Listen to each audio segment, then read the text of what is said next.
Hello, everyone, and welcome to the Green Flag. I'm your host, Lukas Wacker, and with me, as always, we have Kyle Cushman, and we are back after a week off. We missed Dover. It was just Dover, got us some slack on that one, but we are back and better than ever here for the Circuit of the Americas weekend here for the NASCAR Camping World Truck Series, Xfinity Series, and, of course, the Cup Series on Sunday. The inaugural race weekend here for all three series here in Texas, and really looking forward to breaking it down in today's episode with our fantasy preview for this one, as well as some very, very interesting news that broke over this past week that we will definitely talk about in this episode. But before we get into all that, how are you doing today, Kyle?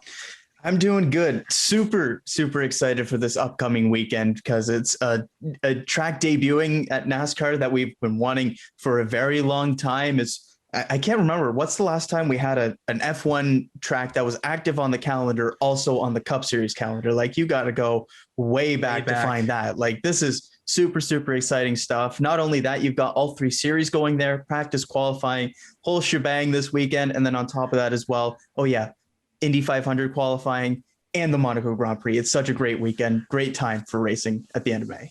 Yeah, this is just kind of like a racing fan's bread and butter. This is the best time really of the year with all three of these kind of spectacular events kind of going on. We've got the Coca-Cola 600, of course, next weekend. And then we got Monaco this weekend, of course, and the Indy 500 next weekend. So got lots of stuff planned over the next week, and we'll break it down here at the Green Flag. So you won't want to miss that. Make sure you come back for all of those episodes that we will have over the course of the next week or so. But let's look at the news and notes here before we get into the fantasy preview. And it's quite a big one here off the top, as very, very strong sources are suggesting that Mr. Brad Keselowski is on his way out of Team Penske for next season, and he is going to be joining Roush Fenway Racing as a driver/co-owner of the team. Huge news here for the silly season market here. Of course, Brad Keselowski was a free agent last summer, but then signed a one-year extension with Team Penske. And now it seems like he may be on the move and out the door of a place that he has been for over a decade now. So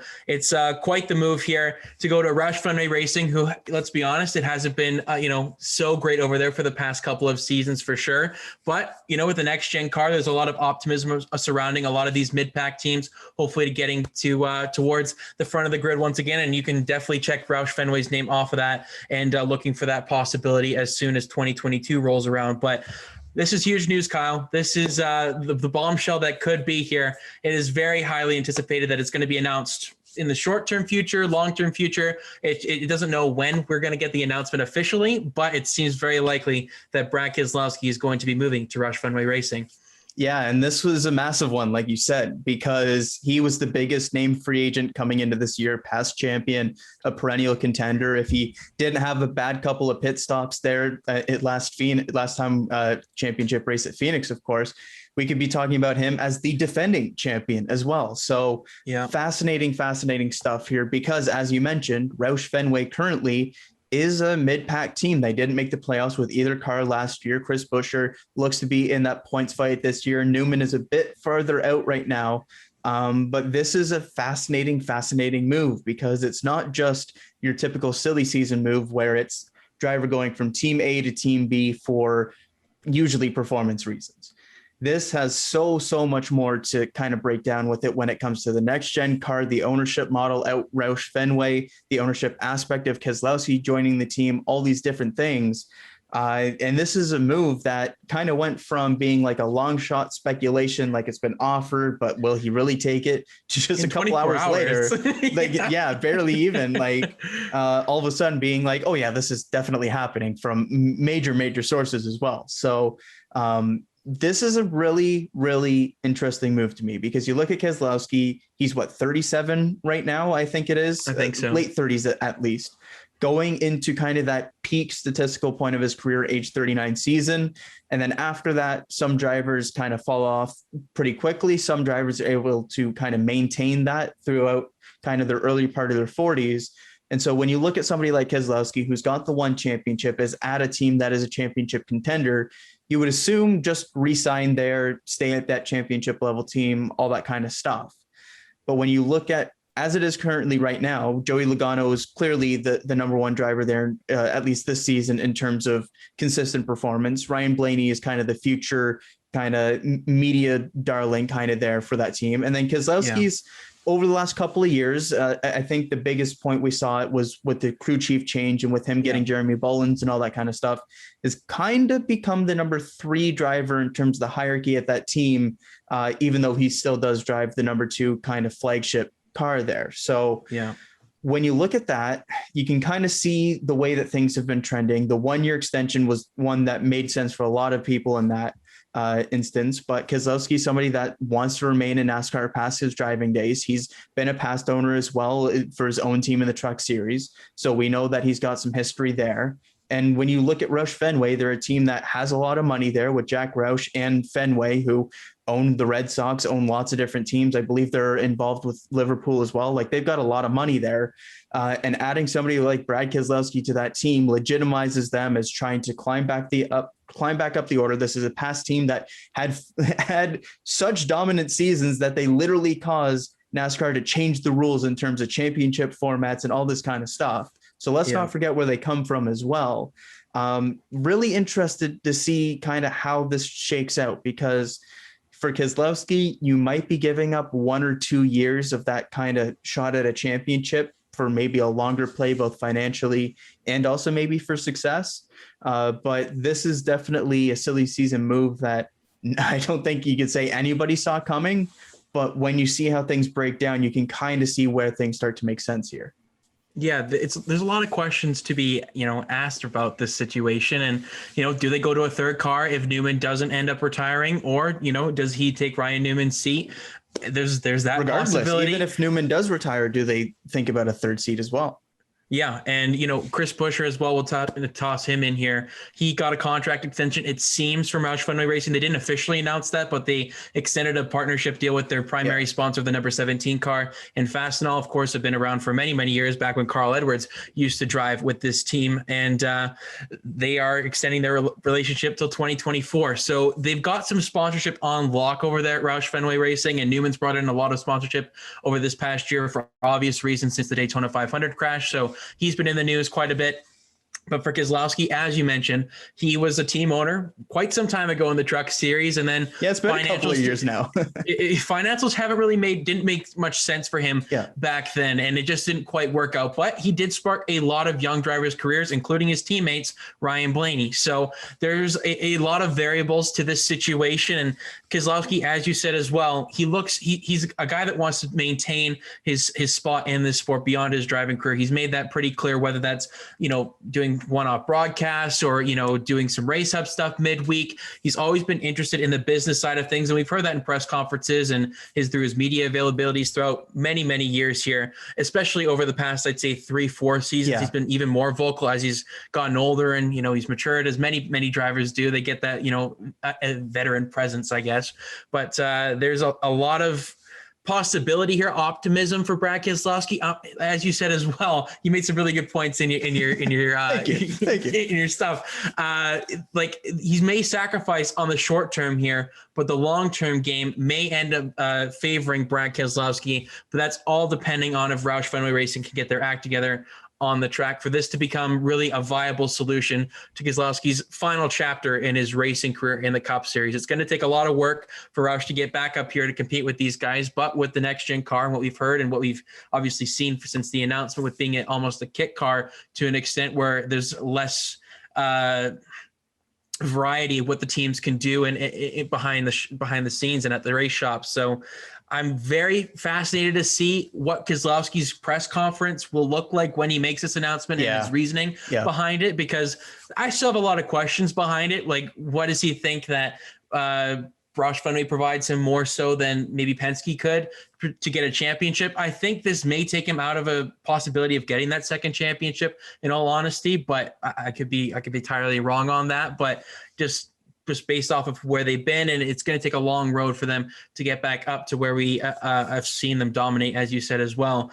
I mean, they had 5 legitimate cars in the playoffs there for the 10 chase spots. Like, it was just ridiculous when they had that all-star lineup over there. Probably one of the best, if not the best, in NASCAR history, in all honesty, with 5 solid drivers like that. But It would cement his legacy here if Keselowski ends up turning this ship around at Roush. And, he's a guy that gives great feedback. He's a guy that always kind of improves the situation that he's always gone under. So there's that aspect to it as well. So I don't know, man. I don't know what to expect from Brad Keselowski here in the near future, but I'm just fascinated because I did not see this being the year for him to move. I would have thought it would have been last season just because of the Hendrick ties, and it seemed like that would have been maybe a bit more of a logical place for him to maybe end his last couple of years in his career. We've seen Hendrick go with the elder statesman for many, many years. And, I think back to Mark Martin specifically when they're at the end of their careers kind of thing, but they kind of revitalize it when they go over to Hendrick. So I thought maybe that could have been a situation last year. Of course, I predicted that and I was definitely wrong. But for this season, I nowhere near thought Roush Fenway Racing was on Brad Keselowski's radar.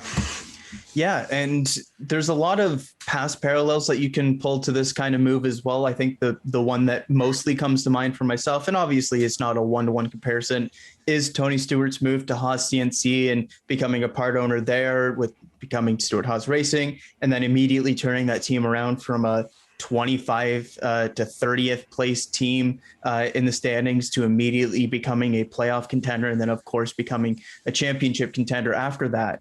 Yeah. Is that the same kind of thing that we could see from this team? I don't think it's like the same kind of turnaround because we don't know the kind of ownership stake and all these kind of different things with it.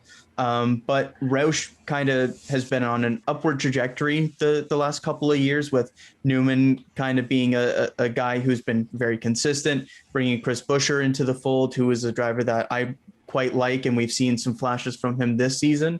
They've been on a bit of an upward trajectory this season. We've seen some improvements. Yeah, mile and a half. Yeah, bringing somebody like Keselowski in legitimizes kind of their return back to a playoff contender. And so you can obviously see why Roush would want to do it. It's a great move from them in terms of getting a top end driver and kind of solidifying their ownership past these next few years, because you've got Jack Roush there, you've got Roush, you've got the Fenway aspect. So there's a lot of different pieces in that ownership there. But again, this is a team that has been successful in the past. They kind of faltered with a few different drivers leaving, some sponsorship issues, all these kind of things. You can see where the path is back to them contending, and them landing somebody like Keselowski is a really, really big aspect for that. Yeah, and Jack Roush isn't getting any younger. Let's face it. So to have a young guy like this that can be at the forefront, similarly, I guess, to what Denny Hamlin's kind of done, where he's a driver co-owner, but not for the same team, obviously. I think there's a lot of interesting developments over the next couple of years here. Will drivers that are aging look to get into a Cup Series ride like this at the end of their careers as well, trying to bring back some of the famous teams that did so well, or try and continue the ones that are doing so well, so that they can, have a career beyond their driving career. They can look at the ownership side of things as well. So very, very fascinating story that came out, and curious to see when the news will eventually break, because as we said, it is very likely that this happens. So probably a little bit just for contractual reasons and stuff. We're probably looking at like an August or September type announcement for this, but just given how in like less than a day it went from being like kind of this outlandish rumor that he's been offered this to basically later that day Parker saying, oh yeah, this is happening, which is crazy. But really interested to see what it means for Roush, whether they do open up that third seat, whether Newman comes back, whether they get somebody else for a third seat, all these kind of different things. There's a lot of moving pieces with it. But to get somebody like Keselowski, for Keselowski to make this move, makes a lot of sense from him in terms of stability, past his driving days, all these kind of things. And I think another aspect as well is when you look at Penske right now, when a certain Austin Cindric coming down the pipeline, why not? Why would you maybe re-sign for another couple of seasons, have that championship level, but that Austin Cindric in a year or two is going to be taking a Penske seat, and it's probably going to be one of those major ones. It's very unlikely that Penske is going to open up a full-time fourth car. It's just not really something that they've seen really interested to do, because if they would, then they would probably just open up that fourth car for Cindric going into next season anyways. So you can kind of look at how things are trending. Logano's not going anywhere. Blaney's not going anywhere. Kind of leaves Keselowski on the outs there. So why postpone that move elsewhere for a couple more seasons, maybe miss this opportunity with ownership and get to kind of build up a team so that when you do hit those age 39, age 40, age 41 seasons, you're back with a championship level team or potentially one. You can kind of see why Keselowski is looking at the future, looking at what's coming down at Penske, and why he would make this move from that perspective as well. He's playing chess right now, and everybody else is trying to play checkers. So there's quite the ripple effect here. What does Penske do to fill Keselowski's spot? Like, that's a very, very good ride. Came second last year in the playoffs. I've got some stuff spinning over here, I got to say. Okay. Should we save that maybe for a little bit down the road? I'll tease it a little bit. So I think there's like a couple scenarios that most people think about. It's the 21 and the 2. And a lot of people are looking, Cindric probably just takes that 2 seat, goes right into Penske, whatever. Or maybe they give DiBenedetto a shot for a year or 2 and then make that swap or something like that. The 2 is still the flagship car for Penske, at least in my opinion. I know Logano's been great. He's got the more recent championship, all that kind of stuff. The 2 is still the flagship, not the 22, in my opinion. Well, we saw, when Kurt Busch used to drive for Penske, he drove the 2, and then Keselowski came and he got the boot from the 2, and he went to the 22. And then we all know what happened with Kurt Busch during that early 2010s era. But go ahead. To that point, I think that it's more likely than those other 2 scenarios that we see Ryan Blaney switch over to the number 2 and Cindric step into the 12 and kind of have that progression where Blaney is kind of, especially this season, stepping into that next level of driver in terms of consistency, in terms of racing for wins. He's kind of the more future, even though he's only a few years younger than Logano, but Logano's not going to be leaving that 22. I think probably the most likely scenario for the Penske trickle down of this is Blaney switches over to the number 2 and then Cindric steps into the 12. I just don't know if Cindric will, he's got a contract really with Wood Brothers. So yeah, but that's a Penske contract. I don't think they kind of go back on that. So I would probably say, they maybe give Cindric maybe a year in the 21 and then they kind of go from there. I could see DiBenedetto maybe getting that seat at Penske for a year, try it out, because I doubt that happens. Like, I don't see why they would maybe put DiBenedetto there for a year or 2 and then switch him back or something like that. I wouldn't necessarily think that maybe he would go back to the 21 car though. If he performs in the 2 car, I think he's looking maybe at something else, but I think Stewart-Haas Racing in that 10 car is definitely a place, as you said. Like I thought DiBenedetto was going to Roush, but that kind of just is out the window if now. They open a 3rd car, you never know. I doubt that that's going to happen. It seems like, if anything, it's going to be Keselowski, Buescher, and Newman over there, then DiBenedetto coming in there to take that 3rd spot. Yeah. So once again, I'm wrong again with my silly season stuff as per usual. But I think this one's a little more understandable. For being I guess so. I guess so. But there's a lot of things that we could discuss. In the future episode, we're going to do our mid-season. Silly season predictions episode, maybe sooner than expected because of this news. We don't want to wait too long. I don't know, but maybe when All-Star Week comes around or something like that. That sounds like a good idea. It's All-Star Weekend and that crazy race that's going to be with 12,000 stages in it. But, we'll get around to it, and make sure you come back for that and stick around for that, because it should be a spicy one. We were kind of okay last season, kind of wrong in a lot of ways, but it's still fun nonetheless. And we can look at what we did in our preseason stuff for next season and see how right or how wrong, or how much do we want to change or how much do we not want to change. So I'm changing quite a bit, if I'm not going to lie. I think I probably will too. I haven't even looked back at what I said, but it should be fun nonetheless. So I think we can probably move on from that topic here, but it's definitely a discussion that we needed to have. Yeah. It's a huge domino to fall in silly season, and we will of course let you know when that is officially announced for Brad Keselowski's imminent move to Roush Fenway Racing for 2022 and beyond. As I mentioned, the Fastenal deal is a pretty cool thing for Roush to get them locked up long term as well. And for Chris Buescher, he may get the contract extension. It seems like in there they didn't officially announce that, but they really wanted to focus on the sponsorship, getting that contract extension. But for Buescher, if he did get that extension, kudos to him. He definitely deserves it after his performance so far this season. Been very, very solid in that 17 car after a lackluster first season for Roush Fenway Racing, after we saw him win an Xfinity Series championship with them back in 2015, of course. So it's been quite the roller coaster for Chris Buescher, and he's starting to stabilize himself here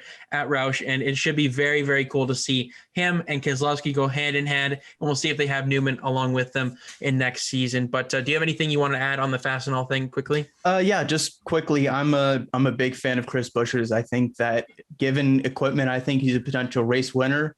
And so given the direction that we see Roush going in with this Keselowski move or expected move, I think it's a great move from Roush to lock in somebody like Buescher for a few more seasons, have that sponsorship on board, and kind of see what your in-house guy has, because he's really impressed this season. He's a versatile driver as well. He's underrated on the road courses as well. We see the direction that NASCAR is going in terms of the schedule. So I'm a big fan of that move. Yeah, absolutely.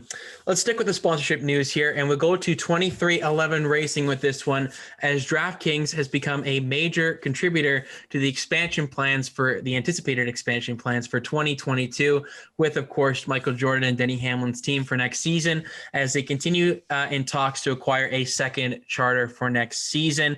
It will also be the primary sponsor for the second Pocono race for Bubba Wallace this season, the only time it will be on the car, but it's anticipated that that car will have a significant sponsorship, that being the second car next season from DraftKings here. So huge sponsorship here. We see them very much imminent. You do it very often, basically every week now with DraftKings now. It's a huge sponsorship deal here for 2311 Racing. And I just add to the fuel to the fire on who could potentially get the second seat over there with the Toyota, and most likely the 45 car. Let's just put it out there, because I hope it won't be. I hope it would make the most sense. It would make the most sense. But Hamlin tweeted out, the usual pen emoji and the king, and everybody was like, "Oh my gosh, does that mean Richard Petty is joining an alliance?" And I'm just like, okay, just simmer down here, guys. It's just an announcement. That was a good tease. I'll give him that. Yeah, it was kudos to Hamlin. He's just got a fire Twitter game. Let's be honest. Like, the guy just really kills it this season. Really but yeah, what do you make of this news here, Kyle? This is pretty huge for 2311 Racing to get a premier sponsor like this, and huge in the betting world, of course, with fantasy sports. And it's going to open a lot of opportunities for funding for a next gen car and a second seat over there at that team. Yeah, this is another awesome addition for 2311 here, because it's another big name sponsor. It's one that's jumping on board in anticipation for a second car. So we'll see how the charters break down and everything like that. But it seems at the very least, like 2311 is fully prepared to run that second car. Who gets that seat is as good a guess. Fascinating. Yeah, it's really interesting to see how things go, because Bubba Wallace was the obvious one when you heard Michael Jordan, Denny Hamlin, all these kind of things. To get a high profile name like that who has potential, all these kind of things past Toyota ties.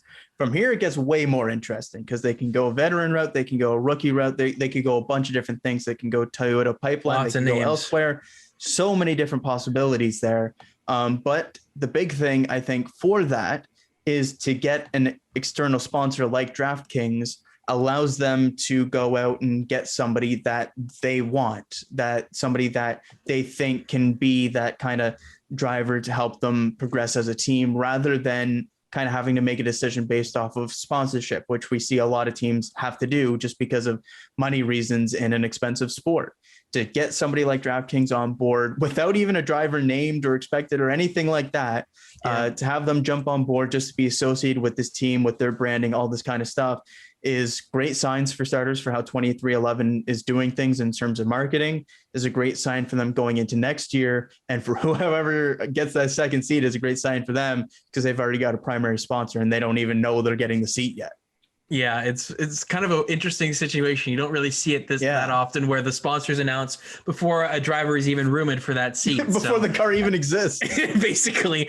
But yeah, we've seen their expansion plans, kind of their diagrams or their their blueprint plans for the expansion model that they're going to make with a new kind of racing facility, a new hub for that team. So it's writing on the wall. It's just a matter of who gets the second seat. And of course, as we said, our mid-season, silly season predictions video will probably not give you any answers to that question, but it will give it our best shot nonetheless. Hey, I know for a fact yours won't. Mine is still a possibility, but thanks for that, Kyle. Appreciate it. But hey, you know I'm not that great with these. I don't know why, but I just am off with sometimes with these driver predictions. But it's very interesting news. Congratulations for them to lock up a huge sponsor like this, and we'll see what happens here in the near future. I'm sure we'll find out more as silly season starts to get underway here. Keselowski was the first kind of big thing to drop, and is starting to ramp up from here on out until probably September time. But some people leave it to December and January to announce where they're going. So this could be a long time before we know anything for 2022. But let's look ahead to this weekend and who might be in this race that is familiar faces in the lower series specifically. Kevin Harvick will be driving the number 5 Ford for BJ McLeod Motorsports this weekend at COTA in the NASCAR Xfinity Series. Paul Menard will make his return to NASCAR racing in the Camping World Truck Series as a 5th Thor Sport truck in the number 66 this weekend. And of course, road course ringer Boris Said is coming out of retirement for a one-off event in the Xfinity Series to drive the number 13 MBM car. So very interested to see how all three of these guys do. Of course, Kevin Harvick did run a truck series race earlier this season for the Bristol Dirt. So he's dipping his toes into these one-off races that we haven't really seen before. And we're having practice and qualifying still with the Cup Series, of course, this weekend. But just getting that extra track time, getting that extra seat time, which is really cool to see. Kyle Busch is in the Xfinity Series race as well in the 54 car. So you've got some pretty heavy hitters there going amongst the Xfinity Series guys. Tyler Reddick's in the number 31 car for Jordan Anderson Racing there in the Xfinity Series. So lots of really cool names down there this weekend. And of course, Paul Menard and Boris Said to top the list here. So really, what do you think of these guys coming back here, Kyle? This is pretty nostalgic, pretty cool. Oh, it's awesome. I love the road course ringers. You got to love it. And whether it's Cup guys going back down or true road course ringers and kind of like IMSA guys or other experienced road racers stepping into some really cool seats, it's great to see. And you've got it all across the board. And in the truck series, you've got Kaz Grala stepping into that O2 truck again. Like you mentioned, there's so many great things. Parker Chase getting another shot in the 51 Kyle Busch truck as well. And then, of course, the big one, Paul Menard with Thor Sport there is really cool to see. We're going to see Ty Majeski in that 66 a couple of times this season as well, which is a great opportunity for him. But I think the big thing is Xfinity. It's just such a loaded group because you've got all the Xfinity regulars, which includes 2 premier road course guys in Cindric and Allmendinger, who are also kind of road course ringers up in the Cup Series this weekend as well. But you've also got Tyler Reddick, Kyle Busch. You've got other names like Cole Custer, even Kevin Harvick, Austin Dillon, as just Cup guys. And then you've got Andy Lally. You've got some other guys like Spencer Pumpelly, some former IMSA guys or current IMSA guys. Miguel Paludo as well in the number 8 Junior Motorsports, stepping in on the road courses for Josh Berry there. So there's so many great names to look at. That's going to be such a fun Xfinity race, but the Truck Series one should also be pretty damn good as well. It's a lot of fun stuff going into this weekend at a brand new circuit at COTA. Yeah. Absolutely. I'm really looking forward to all 3 series here this weekend. Doubleheader on Saturday, of course, with the trucks in Xfinity, having qualifying as well. Yeah. So that's going to be really fun to see. They're kind of moving the timing line to the, I think, between 18 and 19 in the corner numbers. So that they can, enter pit road once their lap's done, so they don't have to take the entire lap around under yellow or at half speed, basically. So makes a lot of sense in that regard. And I'm really looking forward to just seeing these guys push it to the limit. And that, gives a lot of questions for our fantasy lineup that is coming up here on who's going to start where, because we don't get an advantage this weekend on knowing where they're going to be starting. So that's unfortunate, but we can get a good guess on who's going to be running well. Of course, just the one practice session for the Cup Series. I hope we're not too far off, but you never know. As well as a quick mention here of Justin Haley returning to action this weekend in the Xfinity Series. He's, of course, sat out last weekend at Dover after coming in close contact with a positive COVID-19 case. So it's good to see Haley back behind the wheel. He was meant to do the Cup Series race last weekend. Josh Berry, of course, getting his Cup Series debut in that 77 car for Spire Motorsports last weekend. And then who filled in for him in the Xfinity Series? Was it Zane Smith or Zane Smith in Xfinity for him. Zane Smith. Yeah, that's what I thought. Okay, and then he had the brake failure and took somebody out. So yeah, that's what happened. I couldn't remember which one was which, but for Haley, he gets the waiver. No worry about that for the playoffs as well from NASCAR. So good to see that Haley's back this weekend, and we'll see what he can do on the road course. Not a road course ringer by any means, but we'll see if he can get a pretty solid top 10 here among definitely some of these guys. Definitely not somebody to sleep on there, specifically in Xfinity, but getting back in the 77 in the Cup Series as well too. Yeah, good for him there. And then we'll move on to IndyCar here, Kyle. I think that kind of does it for the NASCAR Cup Series side of things in terms of news, and of course the Xfinity Series as well. But just for the Indy 500 next weekend, we have a pace car driver in Danica Patrick. She'll be leading the field around under the pace laps here for the 105th running of this historic race. And of course, Patrick's going to be doing a bit of the broadcast work as well for NBC weekend with Jimmy Johnson and stuff. So we've got a star-studded lineup across the board for the 105th running of the Indianapolis 500, and Danica Patrick will be leading them. Someone not named Dale Jr. is going to be running them around the track this time around at IndyCar. And then, of course, for IndyCar as well, a huge news for their title sponsor, NTT Data. They have signed a contract extension with IndyCar to continue their partnership as the series title sponsor for multiple years here. So good to see them signing on board. And that's a huge stress reliever for Roger Penske, of course, to get that, wrapped up and they don't have to worry about the series sponsorship model. Not anybody really calls it the NTT IndyCar series. They just call it IndyCar, but still looks good to have a title sponsor like that for IndyCar. So really cool to see on both of those fronts there. Yeah, anytime you get another former big name to lead the field like Danica Patrick there, of course, having more success past in her IndyCar days than NASCAR is great to see. But no, it's really cool to see her involved in the weekend. And then for IndyCar to get that title sponsor is really big. Of course, we know the broadcast rights coming up, looking like there's going to be some changes there in the state. Mm-hmm. So a big thing for them, at least, to have that side of things dealt with, and then they can figure out the broadcasting side for the rest of the stuff. But great to see Danica Patrick involved. It's always good to have a big name and potentially get some more viewer interest in that regard, both having her on the broadcast and also lead the field there with the pace car, which is going to be cool. And then, of course, have NTT re-up as the title sponsor. Yep. And then we move on to, finally, for our last little bit of news today, the SRX series is going to be having a video game. How about that? Yeah, this came out of left field. Didn't realize this was even in the works at all, but that's coming out relatively soon. I think next weekend, I believe, on Steam, PS4, and Xbox One. So pretty cool. For a series like this, it's only going to have 6 races to have they won't even game. They won't even have raced by the time their video game comes out. So it's nuts. Yeah, no. Props to them though. They're going full steam ahead with this, and no pun intended with it being released on Steam. Hey, okay, that was good. But no, it's cool to see them have this kind of involvement. Maybe that means IndyCar can maybe make their own game. I don't know, but we'll see.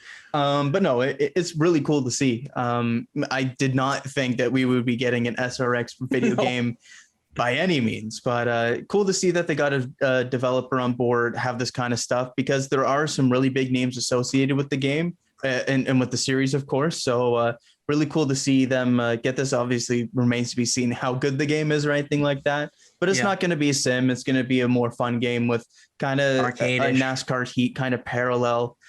So going to be interesting to see how the game goes, and definitely as well some of the names involved, because there are some big names, which is going to maybe mean some expensive likenesses. So interested to see maybe how that side works as well. Yeah, for sure. And they also announced a triple threat here with the ringers for the upcoming season. Yes. They've got Scott Speed, Greg Biffle, and Scott Bloomquist kind of rounding out what seems to be a never-ending driver list that keeps on coming out. I don't know. The more the merrier.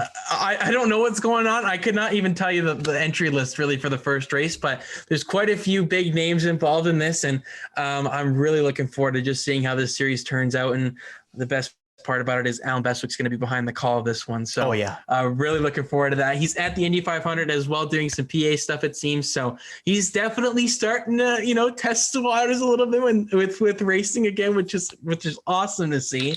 And hey, I hope CBS rumored to be in the IndyCar conversation. I mean, Lee Diffie is awesome, but I don't know, man. I'd be pretty on board with that, and then maybe more Lee Diffie in NASCAR or something. I don't know. I'm liking the way things are trending here. I think we can all agree there's one big common denominator here that needs to go. It goes without saying, and we won't even mention his name, but we all know who we're talking about. And there's some very good candidates. That was a low blow. I'm sorry. I'm gonna do it because I just can't. I can't handle it, man. I just can't take it much longer. But if when NASCAR rights are up, I think in 2024, then whatever maybe IndyCar is at that point in time, maybe NASCAR jump shift because it doesn't seem like they're going to be staying with NBC basically. So curious to see how they handle some of these guys with the pit reporters, the broadcasting crew themselves, because it works really well for NBC right now to do some guys that when NBC doesn't doing their NASCAR coverage, they do the IndyCar stuff, and then it kind of transitions where they're kind of half and half in both places. So it's an interesting dynamic, and this is for sport media students as ourselves, this is a fascinating side of the business that we do enjoy seeing. So curious to see how that all pans out, but we will let you know on any broadcasting rights deals. Alan Bestwick maybe becoming the head play-by-play guy. I mean, we'll be on it right from the get-go. But I think that'll do it for the news and notes for today's episode, Kyle. It's fantasy time once again this weekend. Oh boy. We didn't have an episode last week with a preview, but if you missed it, if you kind of you didn't miss anything because we didn't post anything, but we did have our kind of fantasy preview to an extent where we did our driver lineups as per usual last week for Dover. So don't think that we missed out on that. Kyle did end up being victorious in that one as well. So I think that's 3 consecutive wins for you now in terms of race weeks here for yourself. But it's been a nice little stretch here, I got to say. It's good for you. You're overall ahead of me as well. I think it's 7-6 now. So you've done very, very well for yourself lately, and you're looking to continue that this weekend at COTA. Very close on the overall as well, 10 points. Yep. So, I mean, it's just ridiculous right now. We're so close. We're so evenly matched, and I wouldn't expect anything else because we're pretty similar in a lot of regards on this show. So looking forward to that, except for the Brett Moffitt point situation, but that's a different discussion. But let's get into the fantasy preview for COTA, and you lead us off this week because we have 3 series to predict in terms of winners for later on. So you're going to start us off here this week, but I get first Cup Series winner pick later on. But take it away with your first pick. Yes. I don't know if I'll be hitting that 250 plus point mark again this week. Dover kind of bounced really, really well for me there. It would have been basically a perfect weekend had Larson got the win, but I'll take the win with Alex Bowman. Nonetheless, I had him in my lineup. Things worked out well there. Very good pick there. But as we get to Circuit of the Americas, this is a fascinating one because it's a brand new road course. It's a very different road course versus a lot of the other ones that NASCAR goes to. You've got a lot of undulation, which is something that you can't really take from Daytona at all. So you kind of have to look away from that in terms of road course. There's aspects to Watkins Glen that you could maybe look at. But I think overall, this is a very different road course than I think a lot of these guys are used to and have gone to. So you kind of have to look, overall at all the road courses and see who kind of rises to the top rather than any specific road courses to kind of look to for Circuit of the Americas. And for that, there's 2 obvious names that I think we will be beginning things with. And the first one I'll take, I'm not going to go and try and save him later or anything like that. I think we get him out of the way early.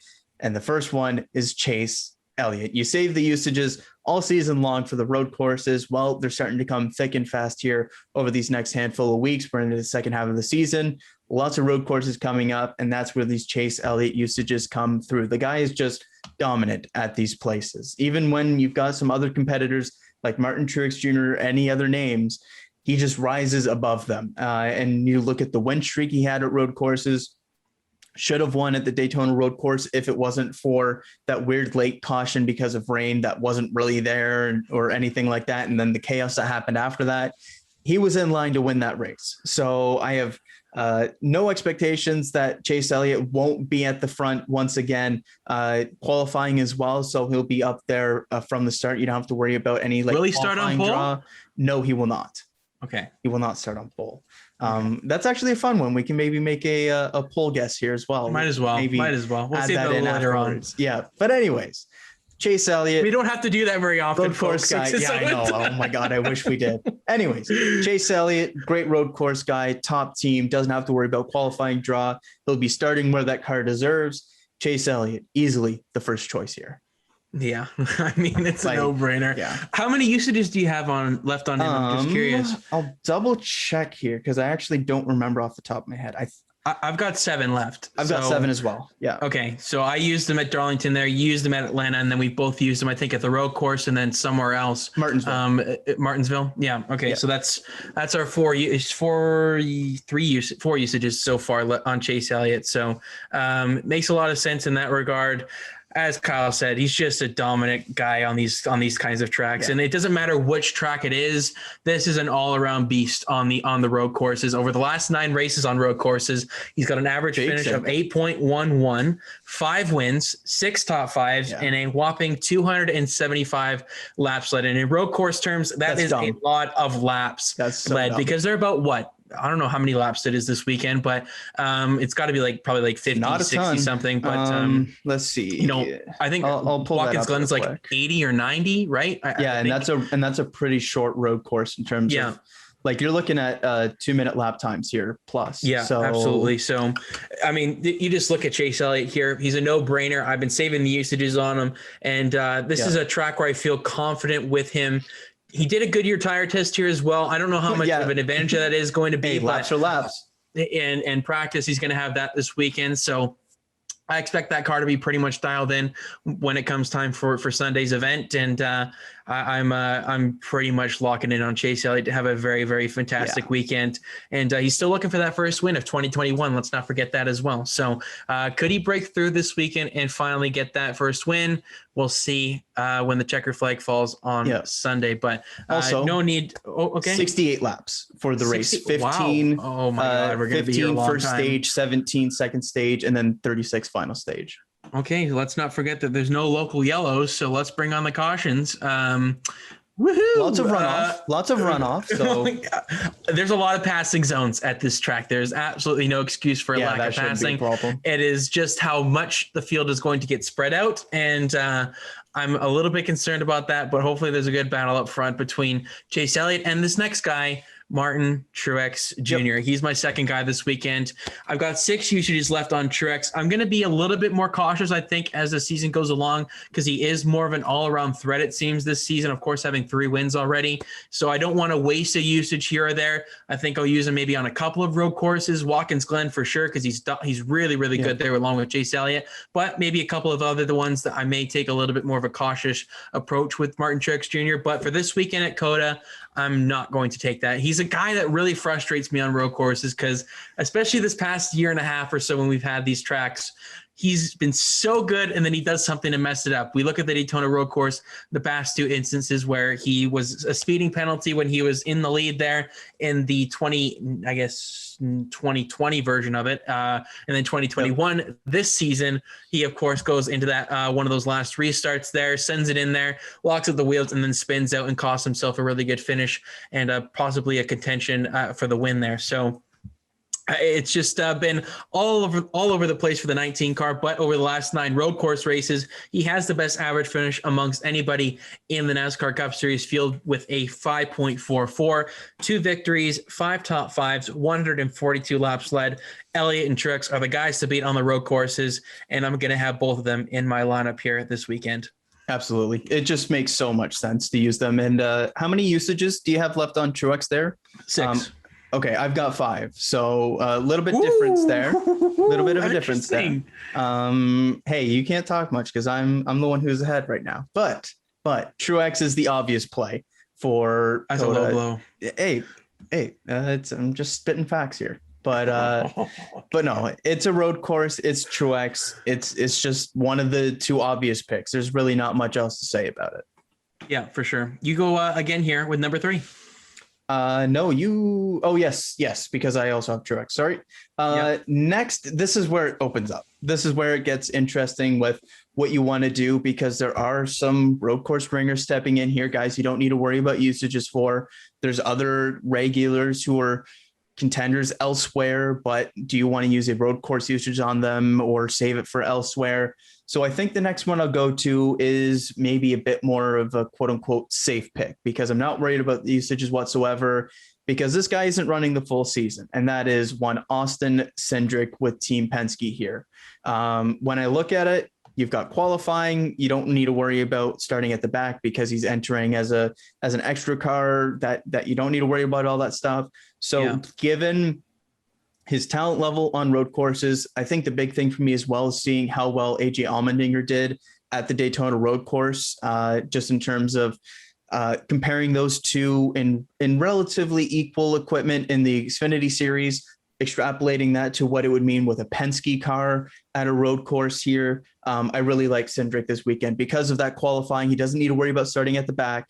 The one thing that might be a concern is if there is any pit strategy when it comes to the end of stages costing you points. We'll see how things maybe go with the pit cycle or anything like that. But for Cindric, in terms of pure talent, in terms of the car, the fact that he could theoretically go out and win this race when you talk about the car he is and the point and his talent there, I just think it makes a lot of sense given the usage situation. Don't need to worry about Cindric. It kind of saves you from using somebody else that you might want to save some usages for. So Austin Cindric is my next entry here. I'm a little bit. He's in my lineup currently. I'll wait and see just a little bit. Waiting on him. Okay. I'm gonna wait on Cindric. Just he's one of my fringe guys, so I'll wait on him a little bit. But I do have him tentatively in my lineup. We'll see if that changes by the end of this. But my third guy here is a guy I'm going with 100%. It's a guy you mentioned. AJ Allmendinger is in my lineup this weekend.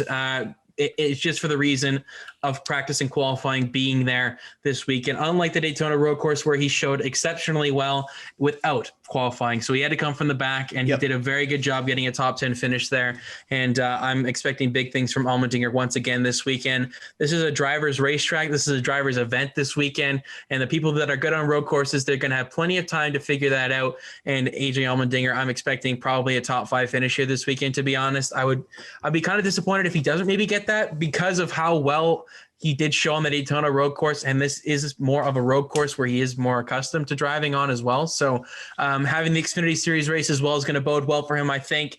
And I think Allmendinger is going to be one to beat for sure this weekend. He's got an average finish over the last 4 road course races in the Cup Series of 16.75, 2 top 10s, 7 laps led. It's kind of all over the place for the numbers, but he hasn't been in directly competitive equipment. And in his latter kind of GTG days, they didn't quite give him the car that he needed to. He had some mechanical problems, specifically at Watkins Glen. He showed well in qualifying there, just didn't quite get the result in the race that he deserves. So I'm expecting Allmendinger to get at least a top 10. I think a top 5 is definitely on the cards for him if he puts his foot right this weekend and doesn't get into too much trouble, but he's got nothing to lose. No points on the line for him. It's just go out there and win, and that's their strategy going into this race weekend. Tire wear should be a very interesting factor because of how long the lap is, and these road course guys, they can manage their tires a little bit better than the rest, it seems, and I think that'll be go a long way for AJ Allmendinger here as my third selection for fantasy.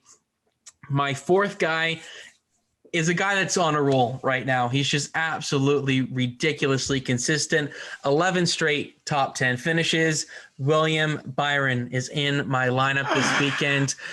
After the last line road course races, the numbers are exceptional in terms of the average finish, but he's an exceptional qualifier on road courses. And I think that's what I'm looking for, specifically in the first stage. And William Byron is a different beast this season. The numbers I can't really look at right now and say that, I can't really, I can bench him for this weekend. He's just too damn consistent. He's got 4 top 10s over the last 9 races, 71 laps led. So a very nice total there. He's done well at Sonoma, a little bit at Watkins Glen as well. I think he could be an underrated usage here this weekend. And I've got 6 usages left on Byron, so I'm not too concerned on using him, aggressively for the remainder of the season or cautiously. I think he's a good value usage this weekend, and I think the 24 car could be someone to be reckoning with come the checker flag on Sunday. Well, this is kind of you don't seem too impressed with that one. I really was hoping you weren't going to pick him because I think Byron is a fantastic road course racer. We've seen it in qualifying in the past. He hasn't been able to put it into a race performance super often. We saw him have some issues in the Daytona road course, but this season, given their consistency, they found that groove where they've been able to be that top 10 threat. And I think William Byron could be a pole sitter candidate this weekend. I think he could be a top 3 candidate, and I think he could surprise and maybe get up there and contend with your Chase Elliott's and Martin Truex Jr.'s if things break right for him this weekend. So I've absolutely got him in my lineup as well. 6 usages as well, similar boat in that one. And I've also got AJ Allmendinger in my lineup, exactly how I thought things would go here, at least for these first kind of 5. I was hoping that you wouldn't go with Byron, but I kind of thought you would. And I definitely thought that this was going to be a week where we were going to have one difference, and that's exactly how things are playing out here. But for Allmendinger, it's a lot of the things you said there. He's a veteran. He's been in those situations before. He showed really well in that season, I guess, second race of the season. The first road course of the year at Daytona. That Collie car looks good in the Cup Series. He looks good in the Cup Series. They came from the back. This time they won't have to do so if they qualify well. So it just makes a lot of sense for Allmendinger here. But yeah, with that, we get to the last round here. But I will say that this does benefit you because you get the first pick here. So you can take the guy you want, and you have to put me in a corner if I want to take that same guy. I'm very nervous right now because I don't know what you're thinking for this last pick. I got 2 obviously left, but you know, I had Cindric initially in there, so I could definitely switch things up here and not go with Cindric. Right. You know, I did forget about that. Yeah. Yeah. So, this is interesting. As per usual, I'm stalling. How long can I stall for this time without making a decision? Talk me through some of the names you're looking at here. Well, there's a whole bunch, to be honest. Austin Cindric, of course. Christopher Bell, of course, won the Daytona road course, did very, very well there. Ryan Blaney is one that I think could be a very nice addition this weekend because although the Daytona road courses haven't been too nice to him, everywhere else has been pretty good to Ryan Blaney on the road courses in his career. Could be an interesting value usage there. Kurt Busch as well could be a very good one. He showed very well in the Daytona road course. Just hasn't quite had the luck this season, so I don't know on Kurt Busch. Chris Buescher as well could be a very interesting one. He's just a great value usage, I think, this weekend. But I've got 2 in a row here, which is really frustrating. I think the big thing is whether you take Cindric or not, because I think that can swing things quite a bit. Yeah. I mean, it's kind of boring if we just have one. Hey, I'm not gonna complain if you take Cindric. I'll say that. When I look at my usage situation, let's go aggressive. Why not? Let's go with we're gonna take Austin Cindric out. We're gonna put Ryan Blaney in. Oh, he's going bold. We're going Ryan Blaney. I need to make up some points this weekend, and I think Blaney's gonna have more of a points day more so than Austin Cindric. At least I hope so. Good Lord. But yeah, I've got 6 usages left on Blaney, and when I look at the schedule coming up, I think I'll probably use all 6 of those usages, but I can manage them where I feel confident with Blaney that I'm not, losing a value usage with him because I think he's extremely valuable down the stretch here. But I think with practice, Blaney could be a nice addition to my lineup. So I'll take Cindric out for the good of fantasy. Let's go with 2 differences, hopefully, unless I get one of your guys here that you picked for the last one. Man, oh man, this is an interesting one for the last final pick here. Final pick. I initially had Christopher Bell in my lineup because of how well he ran at the Daytona road course. Okay. And that's a good little pick, I think. But it's a good car too. Yeah, it's a good car as well. There's a lot of good guys, man. This is just a tough one.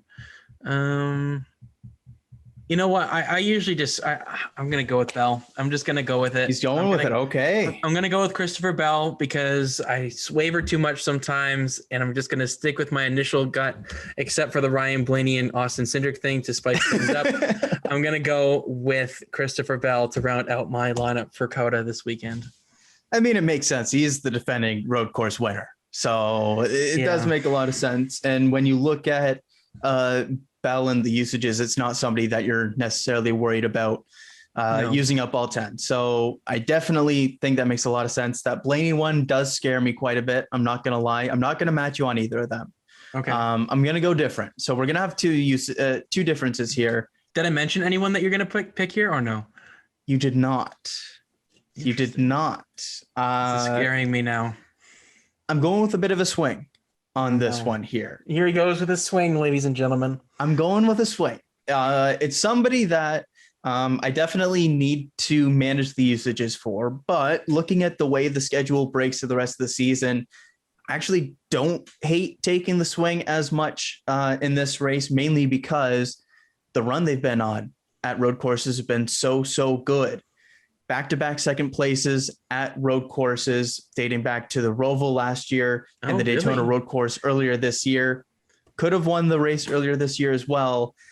I am going to the Penske stable. It is Joey Logano as my final entry here. So I'm matching you on the Penske one. I'm going a bit different for this one. And the big thing for me is the lack of speed that they've had at 550 tracks compared to kind of some of the other teams that they've had. They've been much better at 750 horsepower. The run he's been on road courses has been a big uptick from kind of a couple years previous. I think it's 3 or 4 straight top 10s. And of course the back-to-back second place finishes. So I like the trend. I like the way that they've been running with at least this season in terms of the schedule coming up. Not super worried about, at least in the short term, some of the tracks coming up. It's a little bit until we get to that next 750 horsepower track that isn't a road course. So Joey Logano is my final entry to the lineup here at Circuit of the Americas. Yeah, it's a very good pick, Kyle. Very, very good pick. Yeah, I think Logano is a bit of an underrated road course racer. I think all Penske's pretty underrated, to be honest. I think Keselowski is, he had that really good stint. How many times did he wreck earlier this year and still finished like top 5? Ridiculous, right? Like, I don't know how he did it there. Yeah. But I think all three are very, very good for this weekend, just because of the added practice element there. I think that can't be, overstated enough of how much of a, element that is for especially these veterans to give themselves a shot here to compete this weekend. Let's look at the honorable mentions, though, the ones that just missed our lineups that could be of value for you this weekend. We'll start off with Denny Hamlin. He could be one if you have some usages left on him in that 5 to 6 range. Maybe you want to pull the trigger on Hamlin because he's been very, very good on the road course. It's been consistently up there. But I think a lot of that has had to do with his starting position and this qualifying format and the qualifying draw. He's been always good in the point situation, so he always has about a top 5 starting position, and he can usually propel himself up into that really good stage point area where he can get some solid points overall during the day. I'm a little bit more hesitant on Hamlin specifically this weekend due to that qualifying element, but with the run that Hamlin's been on this season, you can't really, not look at him for a fantasy usage, but I'm a bit more cautious on him, but he's definitely an honorable mention. Kyle Busch, I think, is an underrated road course racer. The Daytona road courses have not been too kind to him, and the Roval as well. But on the actual road courses that are built as road courses, he's a very, very good driver on these tracks. Sonoma and Watkins Glen specifically, of course, he was very, very good there for a lot of years. And I think he's honestly a good guy that could compete with Truex and Chase Elliott this weekend, with him having the Xfinity Series race as well. I'm always a big fan of when Kyle runs the lower series on a race weekend. It usually translates into success. We saw it at Kansas where he won the Truck Series race. He won the Cup Series race. Of course, I think there's a bit of correlation with the speed that he has when he runs that doubleheader, but I'm going to go on the cautious side of things. I'm going to save him for maybe a couple of other road courses for this season. Not quite Coda. I think he could be definitely one to keep your eye on out. Keep an eye out for this weekend. You have him in your lineup, Joey Logano. I have him in here as an honorable mention. Super underrated, I think. He won at Watkins Glen in 2015 after Kevin Harvick ran out of fuel there in that one. Just, been a solid, quiet guy that does the job on road courses. As much as I wouldn't want to admit it, I think he could be an underrated guy this weekend, a good value guy for this weekend. I sure hope he is. Yeah, let's hope it's not the case this weekend. Kurt Busch, as I said, I was looking at him for a usage, just been a little bit off this season. The road course speed at the Daytona road course was very encouraging. So that was really, really close for me to put him in. But I'm just going to go on the conservative side of things with Kurt Busch. I think there's just a couple of other better options there. And I don't know if that one lap pace will be there for Kurt Busch to get him a good qualifying position here, where he won't have to overdrive the car. He might be in that kind of 15th to 20th range after qualifying, I would say, but we'll see on how that all pans out. I think qualifying Sunday morning, actually. So just an interesting little thing there. Chris Buescher, fairly, underrated on the road courses as well. It's got some pretty solid numbers, about a 12th place average finish, I think, over the last couple of races as well. Yeah, 14th place average finish. So that's in road course terms, it's actually pretty decent. And then Alex Bowman and Brad Keselowski round out your honorable mentions. Bowman's been very, very good on specifically the kind of hybrid tracks with the Roval and the Daytona road course. He's been pretty solid on those. Not quite as much on the actual traditional road course venues, but we'll see if that maybe, switches things up this season, because we haven't had a proper road course so far in 2021. We haven't had one for over a season and a half now, basically, because we didn't have any last season. And then Brad Keselowski was very, very good in the early 2010s on road courses. Has kind of dipped off in form in that regard, but he kind of was that way with the Super Speedway package. Yeah, I was going to say, and look at that. He won at the Super Speedway race earlier this season at Talladega. So maybe there's a bit of a change of fortune for the number 2 car this weekend. And he obviously is in the news. That could usually bring a little bit of a spark underneath the fire of a driver. And he's got something to prove this weekend to make sure that this Roush Fenway deal that is inevitable will actually be a good one here for himself. The stay away froms for this weekend. So who's going to end up in victory lane on Sunday? Kevin Harvick is on this list. And just because this guy gets very lucky on the qualifying draw, he's always up front because he's up front in the point situation. I don't think he's that great of a road course racer, and we're going to probably see that, I think, a little bit this weekend. I think SHR as a whole isn't great on the road courses in terms of the package, what they bring, specifically over the last couple of seasons. So for Kevin Harvick, he's got some strong races over the course of the next couple of weeks here. Pocono, Michigan, of course, later on as well. So keep some usages for Kevin Harvick in that regard. Kyle Larson, just too valuable elsewhere for me to put him in the lineup here this weekend. Very good on one lap speed. I think he could win the pole this weekend, but I'm just going to go on the safe side of things and just save a usage. That's a dangerous one. I know. I just don't quite think that he's going to be right up there with those guys. Top 10, probably on the cards for the 5 car, just not quite the usage that you really want to get the full value from a Kyle Larson usage that we've seen so far this season, where he can lead just too good the first 2 stages and then finish second in the race, basically. So next up, the last 2, Bubba Wallace and Matt DiBenedetto. I think these guys just are a little bit off this weekend. Bubba Wallace is not a great road course racer by any means, so expect the 23 car to struggle. And Matt DiBenedetto, I think he might be a little bit out of his depth here this weekend. There's going to be a lot of these other guys, Cindric, Allmendinger, that are going to come up here and really try and spice things up. I think DiBenedetto may be on the short end of the stick in terms of that Penske kind of fold there at the front of the field here this weekend. So those are the stay away from, the honorable mentions, and of course our lineups. Let's get to the bonus picks, probably where this entire weekend will really be kind of decided here this weekend. Do we want to give a poll prediction here before we get into the actual finishing stuff? Let's do poll after the winner so that we can keep like the same order for everything and we don't have to worry about stuff. So fair enough. Hey, I just, the less work I got to do here, the better. Anyways, yeah, I respect that. I kick things off here with the top Chevrolet pick, and I'm not gonna galaxy brain this. It's Chase Elliott. I'm not gonna overthink it. Try and diversify. No, Chase Elliott, top Chevrolet, nice and easy. Not gonna overthink this one. Yep, same here. Chase Elliott, straightforward. I don't need to express it any more than that. But I think he's going to be probably 99% of people who do the fantasy this week in the top Chevrolet finishers. So that 1% who don't pick him, I'm interested to see who you pick. The 1% are going to be people who forgot to set their lineup. So basically, but William Byron, AJ Allmendinger, Kyle Larson, they could potentially be guys that get up here for the Chevrolet. Yeah. It's just that, Chase Elliott is the no-brainer. Top Ford finisher for this weekend. There's a couple of candidates here for sure. You're going to be looking at the Penske stable 100%. There's maybe a couple of other ones. Michael McDowell could be a potential one. I didn't mention him in honorable mentions. He needs some help, but yeah, I'd say that, he could be on the cards for just a quiet day once again, because he's done that relatively consistently this season. But for me, the top Ford finisher this weekend, I'm going to go with Ryan Blaney. I'm going to go all in on my lineup here with my decisions. And I think Joey Logano was a fringe guy that I could have put here instead of Ryan Blaney. But every time I pick him, he sucks. So I'm going to go with Ryan Blaney here and hope that the fortune is on the good side of things for me here with the top Ford. And every time you don't pick Logano, he does well, which is why he is my top Ford.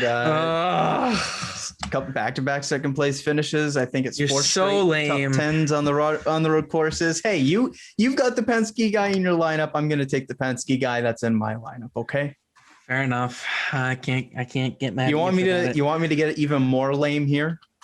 Sure. Top Toyota, Martin Truex Jr. Wow. Bold. Yeah, me too. I can't talk any trash. I can't. Like, I would love to put Kyle Busch or Denny Hamlin. I just can't. I got to go with Truex here. I think after a couple of rough races, I can't quite do that here. But for Truex, it's a no-brainer once again, and I'm not going to overthink it. Just playing the odds, right? Like, there's no reason not to. So better be safe than sorry, right? Like, I'd rather be, I'd rather feel less stupid by not picking him than picking exactly. But winning manufacturer here. I think this one's pretty straightforward for me this weekend. Okay. I don't know about you, but I'm going with Chevrolet. I think they have the most options to win this weekend. They have the most cars out there as well, so I'm going to play the odds on that. Going with Toyota just limits my options a little bit too much, even though Truex could definitely win this race. I think just Allmendinger, Bowman, Byron, Elliott, they all kind of check the box there for a possible win prediction here this weekend, and I'm going to go with Chevrolet here as the winning manufacturer. Yeah, I think organization is a bit more interesting, but for manufacturer, like you mentioned, you've got all the Hendrick cars. You've got, at the very least, Kurt Busch, who looked really solid at times during the Daytona Road Course earlier this year. And you've got AJ Allmendinger. So it's not just like the Hendrick stable and then kind of nothing else like it kind of usually is. You've got a lot of different options. And so even if you did want to maybe look at trying to snag like a Truex win or something like that, taking Toyota as the manufacturer doesn't seem like the greatest play, at least to myself. So Chevy absolutely for the top manufacturer here. All righty. Winning organization. You said it was a little bit of a conflicting one, but what are you thinking? This is one that's a lot more interesting to me. It's a toss-up between JGR or Hendrick, but I am going to go the Hendrick Motorsports route, mainly because I think that you're going to be taking Chase Elliott as the top winner, so I want to cover some bases there if he does do so. You son of a gun. But for the top manufacturer, it's not just Chase Elliott there, though, as well. I really, really like William Byron. Alex Bowman has showed some promise at road courses, though it's mainly been on the Roval. And Kyle Larson, he's got that single lap speed like we've seen from Chip Ganassi. He was in the conversation at the Daytona Road Course until he wheel hopped and went into a tire barrier. But that was the second race at Hendrick. He's become a lot more familiar over the season there. I think he could be a sneaky pick if he kind of puts it all together here, even if it isn't the smartest usage for fantasy. And so for that reason, I like the Hendrick stable just a bit more than the JGR one, even though they are the defending winners at a road course, and Christopher Bell, even though Martin Truex Jr. is there, who I think honestly into this weekend is as much of a toss-up with Chase Elliott as you could possibly get with kind of those two, just going to a brand new circuit. But I am going to go the Hendrick route just because of the kind of other options at the stable as well. Yeah, I'm going to go with Hendrick too. I'm not going to overthink it. I would love to go JGR, but I'm all in on Chase Elliott this weekend. You can anticipate who I'm going to pick for the Cup Series winner pick. I'm thankful that I did lose last week, to be honest. If I can get him, you lost. Okay. Because if I can just get a little bit of a winner pick right here, that would be lovely. But yeah. Hey, you're the only one that's got each of the top manufacturer finishers right so far this year. You did go 3 for 3 at one point this year. I forget what it was, but you are the only one that's done that. So appreciate it. Thank you very much for that. But, at the end of the day, it's only 10 points that I'm ahead of you. So it's not, too much to gloat about. But for Hendrick Motorsports, they've got an all-star lineup over there. And not to say that JGR doesn't, just Chase Elliott is just that little bit more of an X factor for me this weekend, a little bit more ahead of Martin Truex Jr. And that's why I'm going to go with them as the winning organization. And then for the secondary guy, I would say William Byron may be better than the secondary guy over there at JGR potentially. Yep. they're just that little increments like that are going to make the difference here for me to put Hendrick over the edge here. Penske could be a little bit of an interesting one if there's some sort of strategic options here. I think strategy will be a huge element to this race in terms of how many pit stops we're going to see. Tire wear is going to be a massive issue for these guys this weekend, and how many stops the pit crews are going to be absolutely busy. I guarantee it, because there's going to be a lot of green flag pit stops, probably 2 maybe per kind of stage potentially, if guys want to take that risk, because fresh tires could be absolutely crucial for some guys. And, some guys don't have a lot to lose, so they can play a little bit more of an aggressive game this weekend. But all in all, Hendrick Motorsports is the play here for me for winning organization. Let's go. Just quickly on the pit stop thing. That's a good point you make as well, because it's such a long road course that even if you do have a mistake on pit road, you are not worried whatsoever about losing your lap unless you are significantly deep in the field. So we could see a few strategy plays like that make a lot of sense. Yep, for sure. It's going to be a fascinating race weekend because it's so many unknowns coming into it, and this should be fascinating to see how or which team can actually do the best job of executing this race on Sunday. But let's get to the winner selections here for COTA. The doubleheader on Saturday, as I said earlier, and then the Cup Series, of course, on Sunday. I lead us off here with the Truck Series prediction here, and I'm going to go with Sheldon Creed. You would. He's too good, man. I'm going to go with him as my Truck Series winner pick. Fairly self-explanatory, very good on the road courses. John Hunter Nemechek was very, very good here very, very good at the Daytona road course, so he could be a very interesting option. Unfortunately, Rafael Lizart's not in the field, so I can't pick him. But Sheldon Creed is my guy this weekend for the trucks. That's an excellent pick, because that was going to be my pick. So what a shame. The question is do I think that it's going to be like a relatively calm finish and it's going to be one of like the typical guys winning the race, or do I think it's going to be a chaotic, hectic finish? Pick Paul Menard. You won't. And because I'm not. And I did that for Josh Berry and he won, so maybe this is a good omen. That's a good point. But I do think because it's the Truck Series, it'll be a chaotic finish, blah, blah, blah, all this kind of stuff. I'm going to go with somebody a bit different, maybe. Not going to go Ben Rhodes route. I'm not going to go even Zane Smith route. Going to go a little bit different. I'm going to say my boy, Kaz Grala, gets it done in the O2. I'm going to say he's going to be there in that kind of top 10 conversation for most of the day. We saw that at the Daytona road course.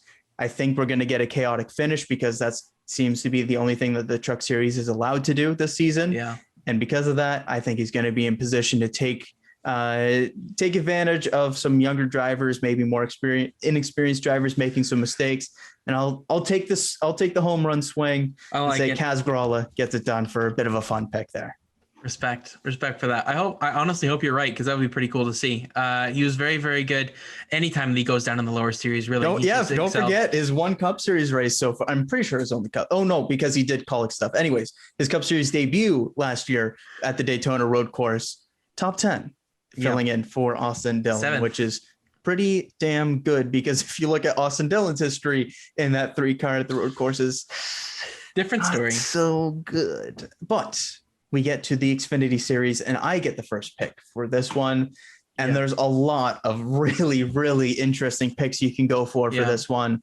But for myself, I'm going to the veteran experience for this one. Somebody who's very familiar with these Xfinity Series cars on road courses and all season long. I'm going the 16 Kaulig car of AJ Allmendinger. I think it's going to be a fascinating kind of mix this season, for this race, between who's going to be up at that front with Cindric in the conversation, of course, but then lots of other guys like the Cup Series guys. You've got the road course ringers. You've got a lot of really fascinating options here. But I think Allmendinger will take the veteran experience at this new track, a lot of undulation, which is something that, again, these drivers aren't necessarily used to with these stock cars, could cause some problems for some experienced drivers. So I'm going to say Allmendinger gets it done. Give me Kyle Busch, baby. Oh, here we go. Here we go. Oh, boy. Of course I'm going to pick him. Damn it. I've got to. Jeez. Pick him long enough to get back down to the Xfinity Series. Good Lord. I'm taking him every day of the week. You mentioned veteran experience. I'll give you veteran experience. Kyle Busch going to win the Xfinity Series race at COTA. Let's see. I don't need any more reasoning for that. Where do I got it here? Sorry. You did well in practice as well. I got to pull up these stats here again. Okay. Oh, no. Kyle Busch Cup Series road courses. Let's see. 37th, 30th, 35th. That's a great stretch he's been on. So I really like that swing. Cup Series road course finishes. The guy has not been able to finish recently. It's been so bad. Yeah, right. Well, he's been in a little bit of a slump, but now he's turned the corner. Calling it here. You heard it here first. Kyle Busch. I mean, he did win. He did win the Busch Clash. So in the Skittles. Not Camry, the Supra this weekend in the Xfinity Series. He's going to win the Xfinity Series. Yep. I don't need any more than that. Let's move on to one last thing on Xfinity. Oh, here we go. What is one last thing on Xfinity? Shout out Alex LeBay. He's getting a top 5.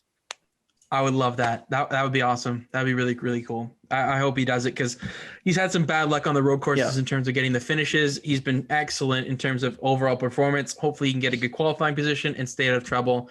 Of course, we're going to give a shout out to our Canadian Alex LeBay. But Cup Series, I'm not going to prolong this. Chase Elliott, baby. Yep. I'm putting him in there. Yep. Cup Series winner pick. Damn, I hope I'm not wrong here. I honestly hope he wins this weekend just so that the media can be like, okay, yeah, he's got to win. Let's move on from that storyline. Let's just move on with our lives because, I just can't handle it any longer with them talking about, is this the weekend that Chase Elliott gets it? I think this is it this weekend. But he's just been kind of due. Ran well at Dover last weekend. The signs have started to are on the wall, the writing's on the wall that he's getting close to that win. I just think the bad luck at the Daytona road course can't really bite him once again here this weekend. Of course, Truex could definitely get up there. A late restart could cause some chaos going into turn 1. It just could be madness, really. Any point this track, it could be really madness. Dude, it could be a last corner dump. Be so much fun. Oh, dump and run. Like I could totally see it being a case here with that. It's just a lot of different variables for this one, but I'm just going to go with the safe pick. I'm going to go with Chase Elliott and not let you have the opportunity to take him for the Cup Series winner pick. For whatever it's worth, I would have taken Truex regardless. I do think that he, at least for myself, he's my favorite going into this weekend. And I don't know what it is. I just feel better about Truex than Elliott going into this weekend. Maybe it's just because of the overall form that Truex team has been on. I don't know if maybe that's influencing it, but for some reason, when I look at Circuit of the Americas, I just feel like Truex name just fits beside that in terms of the winner. I don't know what it is, but I think playing the odds with the manufacturer and organization do make sense going the Chevy Hendrick route. But looking at the overall winner, I do think it's going to be a really great battle between Truex and Chase Elliott for this one. It's going to, hopefully we actually do get it this time. We don't need to worry about any qualifying draw or anything like that. So we'll get the proper set field based off of qualifying, which for starters, I cannot wait for because road course qualifying is fantastic. Yeah, seeing those guys on the edge and those crappy anyways, cars. Right? It's if they can make as many laps as they want in qualifying. I'm not expecting too many laps because they can't change tires, but they may get maybe 1-2 laps in, and then that's kind of their run done. But then the top 12 go for a shootout for the pole. So that's going to be very, very interesting to see who makes that top 12 and who ends up on pole. I'll be completely honest. Race. I had no clue what the qualifying format was. Oh, really? It's been so long. So I'm glad you informed me. But anyways. Truex. I don't know. I like him this weekend. I think we're going to get a good battle. I hope so. I would love to see those two go at it. Similarly to what Watkins Glen has presented in the past. Yep. Just begging the broadcast, can we show a little bit of the battles throughout the field? Because Lord knows there's going to be many, and let's just not keep it on Chase Elliott the whole time, no matter how far out front he is or how far behind he is. Like if you're going to do the guy who's out front, at least go on board so you can see like the hands and the feet and all that kind of stuff. Give me a foot cam this weekend. I'm begging you, Fox, please. That's going to be really, really cool to watch, especially as the tire wear really kicks in. I mean, I'm just fascinated to see how this car works on this road course, and this is the most excited I've been for a race for quite some time. I feel like Bristol Dirt we weren't excited for, even though it was a new addition to the calendar for obvious reasons. This is the first real one on the calendar that's a new addition to the Cup Series that we're seeing this season. And of course, road course racing usually delivers for the NASCAR Cup Series. Probably since maybe I don't know, the Roval maybe, but even then I feel like I'm probably more excited for this one than I was the Roval. Yes, probably for me as well. I had some, skepticism about the Roval just because I never really seen NASCAR go with the half oval, half road course kind of thing, even though it's been fantastic really since they've gone on to that. I do like Charlotte as an oval track itself, but it made sense why they wanted to switch things up and have a road course in the playoffs. But for this race, the first real road course of the season that was planned to be on the calendar, none of this Auto Club off the calendar for the road course at Daytona bull crap. But looking forward to this one. Let's give our poll pick here quickly before we round things out. Since I got winner pick, you get to go first here with the poll selection. Who are you taking? Mr. Willie B, William Byron, is going to get the pole position here. He's been great in the past in terms of road course qualifying, and again, hasn't really translated to a nice clean race for him. I think that can maybe change this upcoming weekend. He's been on absolutely fantastic form. When you factor all that stuff in, I think it could be a pretty nice weekend for Mr. William Byron. So he is my pole pick for COTA. I'll go with Kyle Larson. Okay, I thought about it. Yeah, I think those two are very, very much the favorites for pole because they just get the most out of their car. I mean, I just remember Larson at Watkins Glen just absolutely sealing it over the bus stop and not giving an absolute dime about whether that car made it back or not. But the Turtle should be interesting to see if that comes into play at all this weekend. How many wreck race cars are there going to be? How many cautions are we going to get? Like, please, if it's a single spin, I know that they usually handle that pretty decently. They let the car, they give as much chance to the car to get going, but I'm cautiously optimistic that NASCAR has kind of learned their lesson and heard some feedback from the fans. Unless it's obviously a blatant caution, don't throw the yellow, just let them kind of race it out. But overall, just really looking forward to the overall weekend here. But let's give our fantasy lineups once again for the viewers. What do you got here for your overall lineup and your bonus picks for this weekend? Yes, I've got Martin Truex Jr., Chase Elliott, AJ Allmendinger, and William Byron, the same as you, going different, taking the swing on the two Penske cars of Austin Cindric and Joey Logano. In terms of the bonus picks, Chase Elliott, top Chevy, Joey Logano, top Ford, Martin Truex Jr., top Toyota, going with the Chevy Hendrick duo for manufacturer and winning organization. And because you're snagging Chase Elliott there for the winner pick, I've got Martin Truex Jr. for the Cup Series, AJ Allmendinger for Xfinity, and why not take my guy Kaz Grala for the Truck Series? It's really good. And then for myself, very similarly to Kyle, we got four similarities, of course: Chase Elliott, Martin Truex Jr., William Byron, and AJ Allmendinger. For the differences, I've gone with the Team Penske stable as well, but this one being with Ryan Blaney. And then going over to JGR, Christopher Bell rounds out my actual lineup. Then for the top Chevrolet, similarly to Kyle, we've got Chase Elliott. Top Ford is the only difference that we have for the bonus picks, really. Yes. In that I've got Ryan Blaney. He's going with Joey Logano. For myself, I've got top Toyota being Martin Truex Jr., of course. Winning manufacturer, Chevrolet. Winning organization, Hendrick Motorsports. Cup Series winner pick, Chase Elliott. Xfinity Series winner, Kyle Busch. And then the Truck Series winner, Sheldon Creed. So very, very fascinating weekend coming up here at COTA. Couldn't be more excited if I tried. I am thoroughly looking forward to it, and hopefully this is going to be one of the races of the season. It has that potential to deliver on that. But what are your final thoughts here before we wrap up today's episode, Kyle? Yeah, just super, super excited for this NASCAR weekend. The Saturday as well is jam-packed. You've got action starting at 9 a.m. with Truck Series qualifying, into Cup Series practice at 10, and then Xfinity qualifying at 11, and then two races later that day, of course, with the Truck Series at 1 Eastern, of course, and Xfinity at 4. So a busy, busy day for NASCAR on the Saturday. And then on the Sunday, Cup Series qualifying, thank God, at 11 Eastern, and then the Cup Series race at 2:30 Eastern. So a lot of action this weekend. Feels like a nice, proper NASCAR weekend here, even though it's a completely different circuit. Feels like it's at least a little bit of normalcy with all this practice and qualifying, which is fantastic. And then you sprinkle in a nice night race for ARCA at Toledo, nice short track there. And then Monaco for F2 and F1. Oh, it's just such a great weekend. Absolutely. Couldn't be more excited. As I said, it's going to be really, really interesting to see who ends up in victory lane across all forms of motorsports this weekend. But make sure to go follow us on Instagram at The Green Flag Pod, as well as Twitter at The Green Flag Pod. Subscribe to the YouTube channel. Leave a like on this video if you enjoyed it. We would really, really appreciate it. All the links to our social channels will be in the description of the YouTube video. But for this episode, I've been Lukas Wacker. He's been Kyle Cushman, signing off for now. I will talk to you after this weekend to get you wrapped up and recap from the events here at COTA. Should be a fun one. Enjoy the racing, everybody.